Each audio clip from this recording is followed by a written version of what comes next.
در تالار کاخ فرهنگ دانشگاه دولتی بختر به نام ناصر خسرو چهاربینی سیاسی فرهنگی به شرف 31مین سالگرد حزب خلق دموکراتیک تاجیکستان برگزار گردید. این نمایش ایدانه با طنین انداز گشتن سرود ملی افتتاح یافت و در کار آن نمایندگی کمیته مرکزی حزب خلق دموکراتیک تاجیکستان، رهبری مقامات اجرایی حکومت دولتی ولایت حزب خلق دموکراتیک تاجیکستان در ولایت ختلان، رئیسان کمیته های اجرایی حزب خلق دموکراتیک تاجیکستان در شهر و ناحیه‌های ولایت، فعالان و سابقه‌داران حزب شرکت داشتند. رهبری کمیته اجرایی حزب خلق دموکراتیک تاجیکستان در ولایت ختلان چهاربینی را آغاز بخشیده، اهل تالار را با 31مین سالگرد حزب با نفوذ و پیشرفت جامعه حزب خلق دموکراتیک تاجیکستان شادباش گفت. ذکر گشت که حزب خلق دموکراتیک تاجیکستان حزب خلقی و مردمی است و نقش قشرهای گوناگون جامعه در مرکز سیاست این حزب پیشاهنگ قرار دارند. حزب خلق دموکراتیک تاجیکستان در دوام بیش از 13 ساله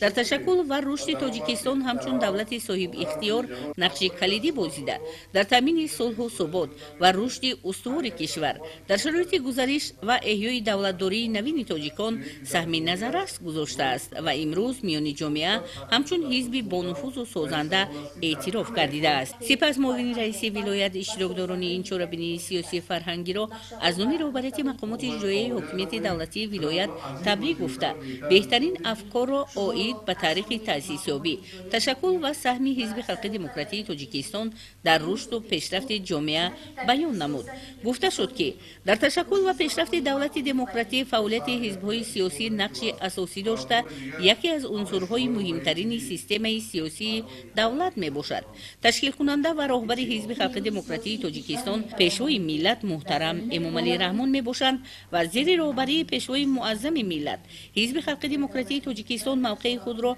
همچون نیروی اساسی سیاسی جمهوری تحکیم بخشیده در دوره تشکل خود در حل بحران سیاسی و پیشبرد روند وحدت ملی نقشی مهم بازیده است. اینک با گذشت 31 سال در محیط سیاسی و اقتصادی و اجتماعی کشور حزب خلق دموکراتیک تاجیکستان فعالیت نظررس دارد و در رشد دولتداری ملی، صلح و ثبات، پایداری جامعه، انکشاف با سرعت و استوار اقتصادی، بنیاد دولت صاحب اختیار دموکراتی حقوقی دنیوی یگانه و اجتماعی داشته که محک فعالیت این حزب است نقش سازنده خود را میگذارد. در جریان این چهاربینی سیاسی فرهنگی همچنین مدیر شعبه کار با زنان دستگاه کمیته اجرایی مرکزی حزب خلق دموکراتیک تاجیکستان عاید به نقش بانوان فعال زنان حزب در رشد جامعه و دستگیری یافتن زنان از جانب رهبری حکومت کشور با تشبث و ابتکار بی‌واسطه پیشوای ملت بلند برداشتن مقام زن در جامعه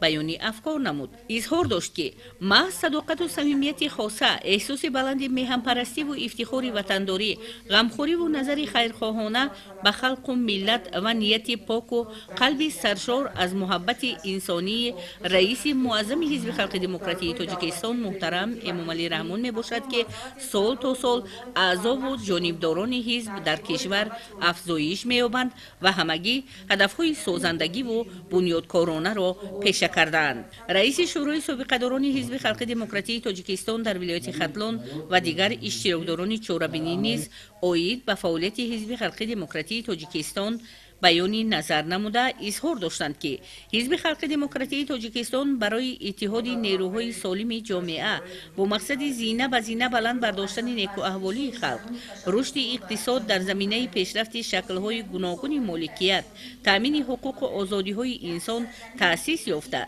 بهر در عمل تطبیق ساختن این هدف‌ها کوشش می‌نماید. در قسمت تنتنوی چهاربینی یک زمره فعالان حزب خلق دموکراتیک تاجیکستان با مدال‌های جشنی سپاسنامه‌های حزب خلق دموکراتیک تاجیکستان سرفراز گردانیده شدند. همزمان برای فعالیت پرمحصول و تطبیق هدف‌های سازنده و بنیادکارانه حزب خلق دموکراتیک تاجیکستان گروه فعال حزبیان با سپاسنامه و افتخارنامه‌های کمیته اجرایی حزب خلق دموکراتیک تاجیکستان در ولایت ختلان و کمیته اجرایی حزب خلق دموکراتیک تاجیکستان در شهر بختر قدردانی شدند. در وضعیت خاطرمان آزمون‌های بهترین تشکیلات ابتدایی حزبی و بهترین تبلیغگر جنبست گردیده، غالبان آزمون‌ها مورد قدرشناسی قرار گرفتند. برنامه فرهنگی هنرمندان ریاستی فرهنگی ولایت و شهر باختر مرتب از سرود و رقص‌های جالب ادامه بخش این نمایش ایدانه گردید. سنه افتخاری و خاطرمان 31مین سالگرد تأسیسیابی حزب خلق دموکراتی تاجیکستان در ولایت ختلان در سطح بلند سیاسی فرهنگی با بیان بهترین افکار آید به فعالیت این حزب با نفوذ جامعه، نقش آن در رشد و پیشرفت ملت و دولت، قدرشناسی و احترام به خدمت‌های شایان فعالان حزب استقبال کرده شد. حسن‌زاده آیما، امامعلی شریف، نموزعلی ارگش برای برنامه اطلاعاتی اخبار از شهر باختر.